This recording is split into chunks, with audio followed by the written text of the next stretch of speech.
Guess what? Yeah, I don't know either. Oh, yeah, right.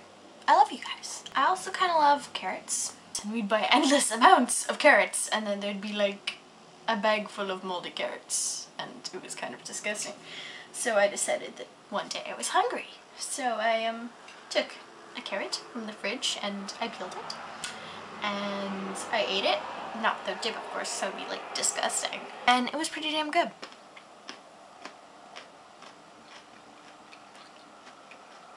But then I realized that carrots are also good for many other things. Things such as being a walrus, being a bunny, being a snowman, poking a friend, poking an enemy, making rude gestures, picking your nose. Did I say picking? I meant scratching. Hee hee.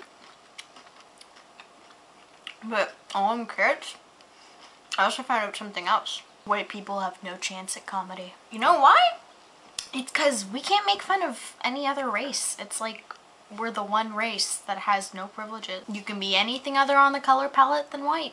You could be a Smurf. How could you even manage that? I mean, like 50 husbands. These little blue guys. I mean, they're not even physically attractive. She's got like this one boyfriend who's on and off, because, you know, sometimes he's there like, oh, Smurfette, let me play you a tune. And she's like, oh, you're so funny, Smurf Joe. Yeah, he can be Joe. Anywho, back to my topic. White people can't make fun of any other race. I mean, like, if I said something about Asians, people would be like, geez, bitch. If I made fun of African Americans, I'd get shot. If I said something about Indians, chances are they'd probably drown me in curry.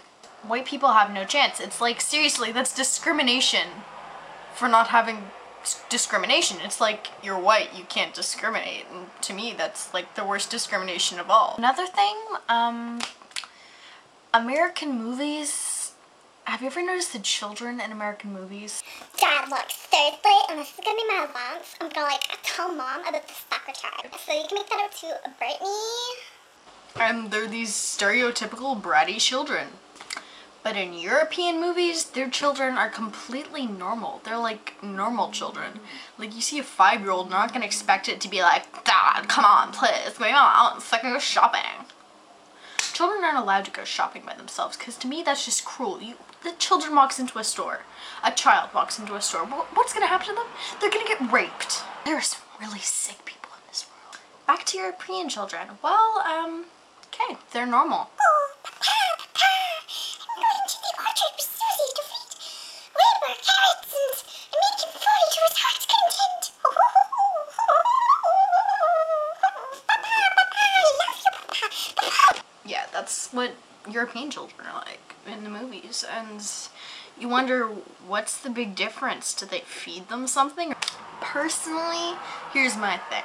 I think European movies, they have normal children. They just pull them off the streets. You may wonder, what about Canadian movies? Well, I can't really talk about them because there aren't that many to talk about. They're all like documentaries or historical films, and their backdrop is like gray clouds, because gray makes people sad. Ever tried to sit through a Canadian documentary? This is a documentary on Canadian wildlife. Here we have the Canadian wild goose. Let's chase it. My bad, never supposed to disturb wildlife.